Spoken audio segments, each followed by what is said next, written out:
আমার চ্যানেলের দর্শকদেরকে স্বাগত জানাচ্ছি। আমি ডাক্তার মোহাম্মদ আলমগীর রেজা। আমি একজন চর্ম যৌনরোগ বিশেষজ্ঞ, সহকারী অধ্যাপক হিসেবে কাজ করছি।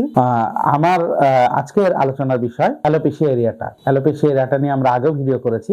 সেটা কি, হঠাৎ করে দেখা যায় যে মানুষের চুলের একটা নির্দিষ্ট জায়গায় এক গোছা চুল নাই হয়ে গেছে। এটা অনেক বড় পরিমাণে হতে পারে, কারো কারো পুরা মাথার চুল নাই হয়ে যেতে পারে, তখন এটাকে আমরা অ্যালোপেশিয়া টোটালিস বলি। কারো কারো পুরা মাথা, ভ্রু, বুক এবং সারা শরীরের লোম নাই হয়ে যেতে পারে, এটাকে আমরা অ্যালোপেশিয়া ইউনিভার্সালিস বলি। অ্যালোপেশিয়া এরিয়াটা একটা অটোইমিউন ডিজিজ। তো এইটা আমরা আমাদের চ্যানেলে এবং আমাদের পেজে এটার অনেক পেশেন্ট দেওয়া আছে এবং পেশেন্টের রিভিউ দেওয়া আছে, আপনারা দেখতে পারেন। আমরা আজকে আলোচনা করব অ্যালোপেশিয়া এরিয়াটার বিভিন্ন দিক নিয়ে। এর আগে আমরা আলোচনা করেছিলাম অ্যালোপেশিয়া এরিয়াটা অর্থাৎ একটা নির্দিষ্ট জায়গায় ছোপ ছোপ করে চুল উঠে যায়। এখন আমরা বলবো যে অ্যালোপেশিয়া এরিয়াটার সাথে কি কি রোগ সংযুক্ত থাকতে পারে। যেহেতু এটা একটা অটোইমিউন ডিজিজ, অর্থাৎ শরীরের নিজের ভিতরে একটা রিয়াকশন তৈরি হয়, সেই রিয়াকশনের কারণে এটা হয়।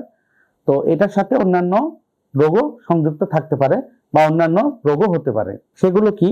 যেমন ধরেন অ্যাটোপিক ডার্মাটাইটিস থাকতে পারে, ডাউন সিনড্রোম থাকতে পারে, লাইকেন প্ল্যানাস থাকতে পারে, সিস্টেমিক লুপাস ইরিথ্রোমাটোসিস থাকতে পারে, থাইরয়েডাইটিস অর্থাৎ থাইরয়েড ডিসঅর্ডার এবং ডায়াবেটিস মেলাইটাসের মতো রোগ থাকতে পারে। তো যাদের অ্যালোপেশিয়া এরিয়াটা আছে তাদের এই ধরনের কোনো সমস্যা আছে কিনা এটা যাচাই করাটা জরুরি। ধন্যবাদ সবাইকে।